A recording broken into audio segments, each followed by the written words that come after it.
जंगल होता आणि आपला स्वयंपाक जंगल फाट्यावर व्हायचा नाही का. सरपणावर आपला स्वयंपाक व्हायचा पूर्वीचा का. आता काय आपल्या घरी आलंय गॅस आल्या तर घेतात का. अजून फाट्यावरच पाळ्या नाही. अजून लाकडाचं आता चुली करावं लागेल नाही का. तर पूर्वीचा काळ आहे दृष्टांत आहे. हा दृष्टांत कशासाठी आहे.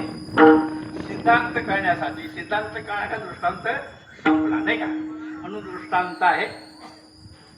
तर जंगलामध्ये एक लाकडं आणण्यासाठी गेला माणूस मोळी आणण्यासाठी जंगलामध्ये गेला आणि जंगलामध्ये लाकडं वगैरे तोडले मोळी बांधली. परंतु जंगल म्हटलं म्हणजे जंगलामध्ये हिंस्र प्राणी असतात नाही का. वाघ असतो नाही का. अनेक प्रकारचे जनावर असतात. वाघ असतो वाघ. सगळ्यात वाईट जनावर कोणतं वाघ आहे. आता आपल्या भागात बी आलेत नाही का. तुम्ही ऐक मग तुम्ही बोंबलायचं तुम्ही राहायचे डोळे लावा.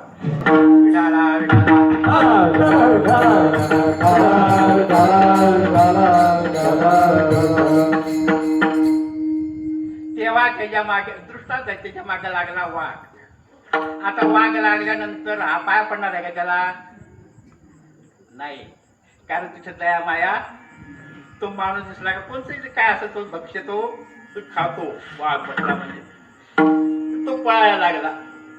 पळता पळता जीव वाचवण्यासाठी पळला. परंतु योगायोग असा एक विहीर होती आणि त्या विहिरीमध्ये पडला. विहिरीमध्ये पडला तर विहिरीमध्ये पडल्यानंतर तिथे एक वडाचं झाड होतं. तर त्या वड्याच्या पारव्याच्या ह्याच्यामध्ये गेल्या. कुठं विहिरीमध्ये गेल्या होत्या. लोक कळायला होत्या. उठायचं नाही कोणी. विठाला विठाला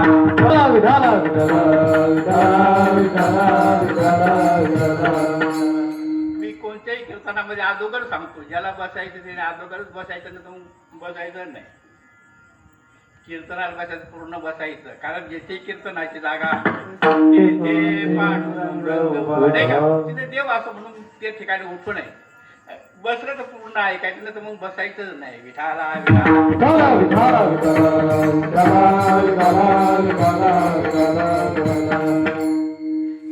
तो पडल्यानंतर खाली पाहिलं तर खाली काय होतं त्या विहिरीमध्ये नाग होता. काय होता नाग होता. विहीर पाण्याची नव्हती कोरडी विहीर होती. मग त्यांनी त्या पारंब्याला धरलं. कशा धरलं पारंब्याला धरलं. वाघ पाटलं करत आला त्या विहिरीजवळ आणि वाघ बी तिथं आला विहिरीजवळ. कारण हाय तिथे गेला नाही का. तेव्हा त्यांनी आता त्याचा जीव वाचवायचा आहे. त्यामुळे त्याचा जो लाकडा आला गेला त्याला वाचायचा आहे.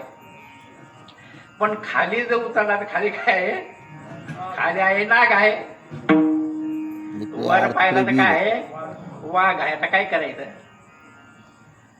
आणि नेमकी त्या ज्या पारंब्या होत्या त्या हल्ल्यानंतर त्याच्यावर काय बसला होता.